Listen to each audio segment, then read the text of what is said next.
Donc voilà, de retour après ce voyage en République Dominicaine, et il faut que je vous raconte un truc. D'ailleurs, ce titre ultra putaclic, je me suis fait vraiment plaisir sur le coup.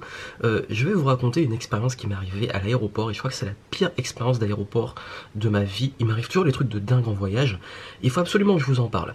Je vous préviens, il n'y a aucun but, juste vous raconter cette histoire, donc si ça risque d'être juste du divertissement, juste un partage de ce qui s'est passé, mais comme j'aime bien partager les coulisses, et comme je sais que vous aimez bien quand je raconte des trucs un peu fous qui m'arrivent, comme la fois où j'ai été poursuivi par un zombie à 6 h du matin. Si vous savez pas de quoi je parle, je crois que la vidéo est encore sur Facebook, je vous mettrai lien en description. Et donc voilà, il m'est arrivé un truc de dingue à l'aéroport, et je vous raconte le voyage. Je vous explique tout ça. Donc déjà, jour de départ, je rappelle que ce voyage, je l'ai fait pour être principalement avec ma famille qui est venue de Martinique, que j'ai rejoint sur place en République Dominicaine, et moi je suis arrivé directement, j'ai fait le vol depuis Paris pour arriver là-bas, et puis on était ensemble, et puis ils sont repartis le matin, et moi je suis parti l'après-midi. Mon vol devait être à peu près, bon si on l'arrondit, 16h50, 17h. Et le truc c'est que le check-out de l'hôtel se faisait à midi, et que moi, une fois que j'ai fait le check-out, j'ai pas envie de rester traîné dans un hôtel, à ne rien faire, même s'il y a des piscines et tout, mes affaires sont déjà emballées et tout, je me suis dit, bon, si le vol est à 17h, faut être là 3 heures à l'avance, bon allez, je m'en fous, midi et demi, je pars pour l'aéroport. Donc, je fais le nécessaire, je fais au check-out, à l'accueil, et déjà, premier truc, je me rends compte que le mec qui était censé me faire mon truc pour le trajet retour n'a pas fait son travail, et donc j'ai pas de trajet retour. Donc du coup, j'ai pas les stands navettes, enfin un taxi collectif enfin c'est toujours un peu le bordel là-bas quand on arrive, que j'avais réservé à l'avance, et le mec en fait, je sais pas, il a fait n'importe quoi, je vais pas dans les détails parce que c'est pas le centre de l'histoire, et ce qui fait que j'avais aucun moyen d'aller à l'aéroport. Donc pas le choix, et je pense qu'en fait profondément le mec c'était pas rentable pour son entreprise que d'aller chercher juste un pecno comme moi, parce que généralement ils préfèrent prendre des groupes ou des familles, parce que leur but c'est de remplir au maximum, faire un maximum de thunes pour remplir le truc pour aller à l'aéroport. Et comme j'étais le seul de cet hôtel là qui allait à l'aéroport, c'était pas rentable pour eux de venir me chercher, juste rajouter une personne. Bref, et le truc c'est que si j'ai dû prendre un taxi, donc taxi, au lieu de payer les 15 $, je devais payer 40 $. Bon, je me dis, bon, c'est pas grave, au moins j'aurai juste un taxi, il va m'amener du point A au point B, je m'en fous, ce n'est que de l'argent, j'ai de la monnaie en plus, parce que là-bas, en fait, même s'ils ont leur monnaie, pour les touristes, tout se paie en dollars. D'ailleurs, c'est très souvent des arnaques. Bref, je me dis, j'ai pas le choix, de toute façon, il faut que j'aille à l'aéroport. Pas de soucis, ok. Le gars il arrive peut-être 20 minutes après, donc on appelle un taxi, il arrive 20 minutes après. Déjà c'est le genre de mec, vous savez, un peu le genre de type qui a toujours son oreillette Bluetooth, donc comme quoi ça existe encore, les oreillettes Bluetooth un peu à l'ancienne. Moi je trouve que ça fait un peu cyborg le truc, ça ressemble à rien, enfin bref. Et les gars en fait, je savais jamais quand il me parlait et quand il parlait dans son oreillette, quand il parlait tout seul, ou aux gens à qui l'appelait. Et c'est hyper relou, pendant tout le trajet, pendant 20 minutes, le gars il parlait parfois en espagnol, parfois en anglais, et je savais jamais est-ce qu'il me parle, donc est-ce que je dois répondre, ou est-ce qu'il est en train de parler au truc, parce que le truc il est dans son oreille, donc tu sais pas, le gars il te parle, par moment je répondais pas, et puis il voit qu'il remonte sa tête et qu'il me parle, bon, la situation complètement débile, bref. Tant pis, on arrive à l'aéroport. Déjà, le mec, il m'a amené au mauvais terminal, puisque selon les compagnies, au mauvais truc. J'arrive, je vois pas, moi je prenais Air Caraïbes, je vois pas, je dis, il y a un problème. Et après, je vais voir une dame qui me dit, ah, maintenant, en fait, c'est le hangar d'après. Ok, donc apparemment, il faut en plus prendre un nouveau transport pour aller à l'autre hangar. J'ai dit non, moi je suis en malade, ça me saoule, je vais à pied, j'en ai marre de me faire couillonner. Je vais à pied, et j'arrive dans le nouveau hangar, et là, toujours pas Air Caraïbes. Je commence à m'inquiéter, et je me dis, bon, je vois encore une dame, et elle me dit, non, en fait, le comptoir va ouvrir à 2 heures. Et j'étais là, il était à peu près midi 50, presque 1 heure. Waouh, bon, je vais devoir poireauter à l'aéroport pendant pas mal de temps. Et comme moi je suis un peu un malade, j'aime bien, enfin j'ai toujours, je préfère être en avance à l'aéroport, attendre là-bas que rater mon vol. Pour avoir déjà raté des vols, maintenant je suis un peu parano sur ce truc-là. Bref, c'est pas grave, ce n'est que du temps, j'ai de quoi faire, j'ai mon petit Kindle, j'ai mes livres, j'ai de quoi bouquiner. Bon, le wifi du truc est complètement pourri, c'est pas grave. Je tombe même sur une petite blague sur les wifi, dont le nom du wifi, c'était, d'ailleurs j'avais fait une capture, en gros c'était en espagnol et ça disait, bah, si vous voulez le wifi, il faut le payer. Super sympa les gars, bref. Et donc du coup c'est vraiment un peu, c'est vraiment le genre d'enchaînement, on se dit mais qu'est-ce que je fous là quoi. Et, et bon, je vois que le comptoir Air Caraïbes, il commence à mettre les, ça les petits plots avec les trucs pour faire les files d'attente. Et je vois qu'il y a des gens qui y vont. Et moi, toujours je suis toujours dans l'esprit, mais les gens ils sont débiles, le comptoir n'est pas ouvert, qu'est-ce qu'ils vont faire la queue alors que c'est pas ouvert. Ça fait un petit peu comme les gens qui font toujours la queue dans les dans les aéroports. On sait pas pourquoi, on n'a même pas encore commencé l'embarquement, ils font déjà la queue, comme si l'avion allait partir sans eux. On appelle des sièges, mais les gens ils sont là. Les gens, on n'a pas appelé leur siège, mais ils sont là, ils bouchent le passage. Je suis sûr que si vous voyagez, vous savez de quoi je parle. Moi, je me moque toujours de ça.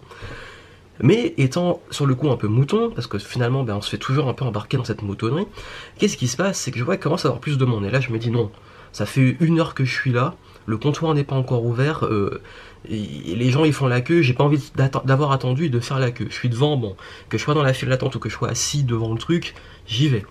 Donc je me crois un petit peu plus malin, j'y vais, il y a déjà au moins une quinzaine de personnes, je me mets derrière eux et je suis dans la file d'attente. Et là, c'est là qu'arrive The Situation et le truc complètement débile qui s'est passé. Dans cette file d'attente, tranquillement, ben voilà, je suis là, je crois qu'il y a beaucoup de Français, puisque c'est un vol Air Caraïbes vers Paris, beaucoup de Français qui étaient là en vacances, il y a des couples apparemment français avec un Dominicain, enfin une Française et un Dominicain, et il y avait aussi une Dominicaine avec un Français, il y avait aussi apparemment une Française d'origine dominicaine mais qui vivait en France, bref, assez cosmopolite, enfin plus ou moins cosmopolite, mais principalement français. Et donc, je suis dans cette file d'attente et je vois qu'il commence à arriver le personnel du sol.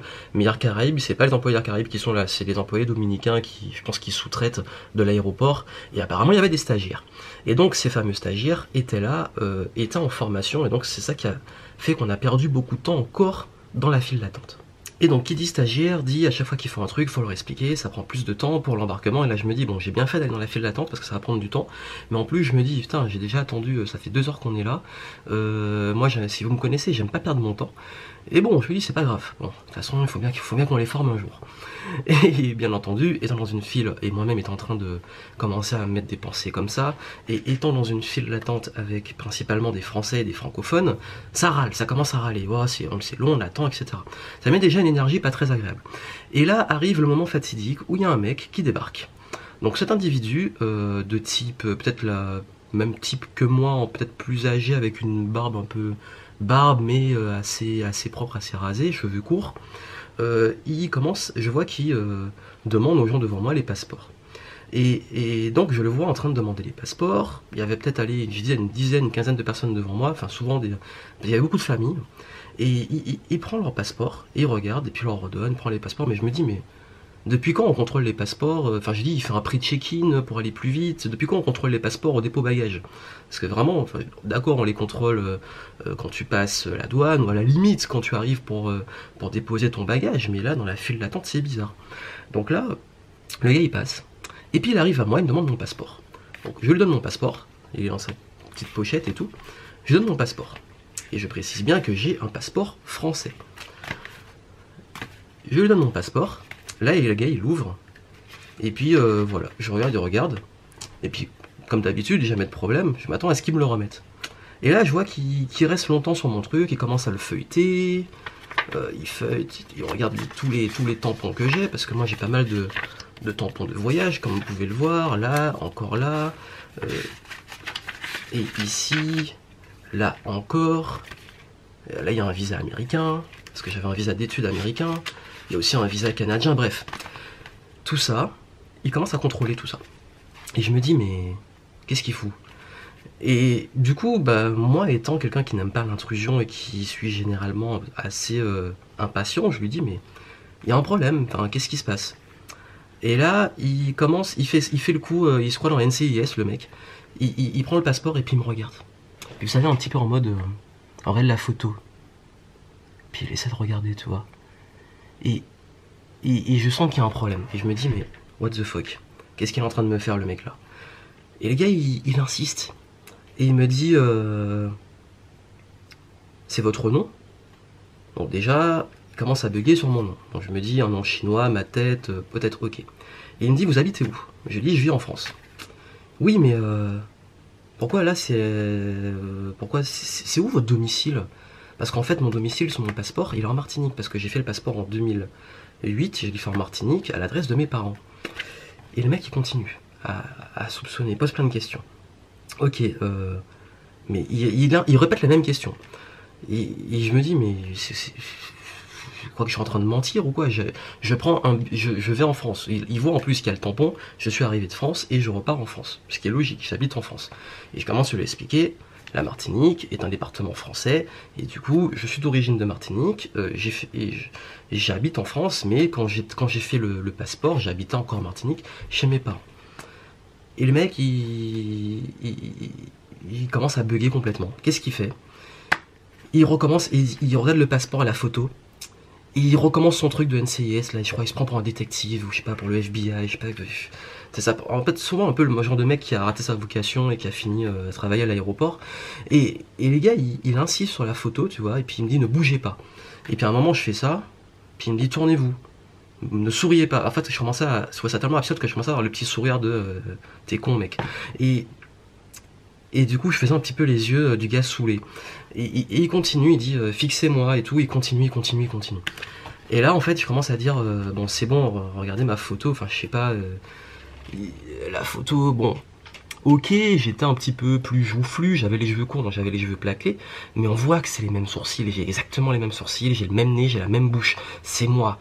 Je veux dire, ok, je suis plus joufflu, ok, il y a peut-être débat, mais on voit que c'est moi, quoi. À un moment, faut arrêter. Et je sens que le mec, il commence je sens que ça va mal finir. Donc le gars, ok, bon, il fait son truc, et puis il dit, ok, il me donne mon passeport, et puis il se barre. Je me dis, ok. Et là, je me retourne, il y avait des Français derrière moi qui font une grosse tête, genre, mais qu'est-ce qui se passe, what the fuck? Et les gens, en fait, ils me disent, c'était une mère de famille avec ses enfants qui dit, il n'y a pas à chercher, c'est la couleur de peau. Et moi je rigole, je dis ouais bon la couleur de peau, mais en même temps le mec il est aussi bronzé que moi, donc il y a un moment je pense que, je sais pas, je trouve ça bizarre. Et je pense que c'est fini. Et 5 minutes après, le mec il revient. Le mec il revient et qu'est-ce qu'il fait? Le mec il revient, il me dit venez. Et il m'emmène au comptoir, il me donne une petite feuille blanche. Je dis c'est quoi, qu'est-ce qu'il va me faire faire? Et là il me dit signez. Je signe, je dis mais qu'est-ce que il me fait signer? Et oui parce que sur le passeport il y a une signature juste là. Et donc du coup ben... le gars il signe et puis il compare la signature, mais il dit mais c'est pas la même signature, il y a un problème. Et là je lui dis oh putain, on est mal barré. Et là du coup en fait le mec commence à me faire signer, et je lui dis mais le passeport il a été fait il y a 10 ans, enfin un petit peu moins de 10 ans. Ce passeport, quand je l'ai fait, bah forcément en 10 ans ma signature elle a un peu évolué, en 10 ans ma tronche elle a évolué, en 10 ans oui j'ai vieilli, oui voilà, je me suis embelli, non je déconne. Non mais en fait oui j'ai peut-être moins joufflu, voilà c'est juste tout. Mais putain mais c'est quoi son problème? Et là je commence à lui expliquer bon qu'est-ce qu'il y a, qu'est-ce qui se passe. Il me dit en fait qu'il pense que c'est une fausse identité, que c'est un faux passeport. Ouais, bon, un faux passeport avec des tampons du Canada, les tampons de la Thaïlande, des tampons des États-Unis, plusieurs tampons des États-Unis, un visa américain avec une photo sur laquelle je me ressens encore plus que maintenant. Et les gars, ils commencent à me dire est-ce que vous avez une autre pièce d'identité, que ce soit un passeport, un permis de conduire et tout. Je lui dis non. Et il commence à continuer. Et ça n'arrête pas. Et du coup, ça rentre dans une argumentation. Je lui explique. Regardez, s'il y avait un problème, je serais pas rentré aux États-Unis, je serais pas allé dans tel pays. Regardez, je lui sors. Et puisqu'il commence à me casser les pieds, qu'est-ce que je fais? Je lui sors ma carte vitale, je lui sors une carte, je lui montre que sur ma carte American Express, il y a mon nom, et donc que c'est le genre de carte qu'on ne peut pas avoir s'il n'y a pas un contrôle préalable. Je lui montre aussi, ça par contre avec le recul je me dis que c'était carrément con, je lui montre ma carte d'électeur. Voilà, je lui montre, voilà, dans mon pays, quand on vote, il y a mon nom et tout, il y a mon adresse. Voilà, c'est l'adresse que j'ai mise sur le truc de douane, c'est l'adresse qu'il y a sur mon billet d'avion. Bref, qu'est-ce qu'il cherche? Il y a toutes les preuves qui montrent qu'il n'y a pas de faux passeport et qu'il n'y a pas un problème et que c'est bien moi. Et du coup, en fait, ayant toujours mes pièces d'identité aussi, des copies sur Evernote et sur Dropbox, qu'est-ce que je fais? Je lui montre mon téléphone et je lui dis bon j'ai pas avec moi parce que j'ai peur de perdre ça en voyage et que j'étais là juste pour une semaine, donc je lui montre le truc. Et le problème c'est que internet dans l'aéroport était complètement naze et que j'arrivais pas à aller dessus. Bon je lui dis bon c'est pas ma faute, c'est internet. Et donc du coup comme il commence vraiment à casser les pieds, qu'est-ce que je fais? Je mets la 4G, forcément 30 € de hors forfait juste pour 30 secondes aller prendre un putain de pièce d'identité sur mon téléphone. Je lui montre le truc. Et malgré ça, le mec il continue, il dit non, mais il n'y a pas de preuves et tout. Et là je me dis, what the fuck? What the fuck, bruh?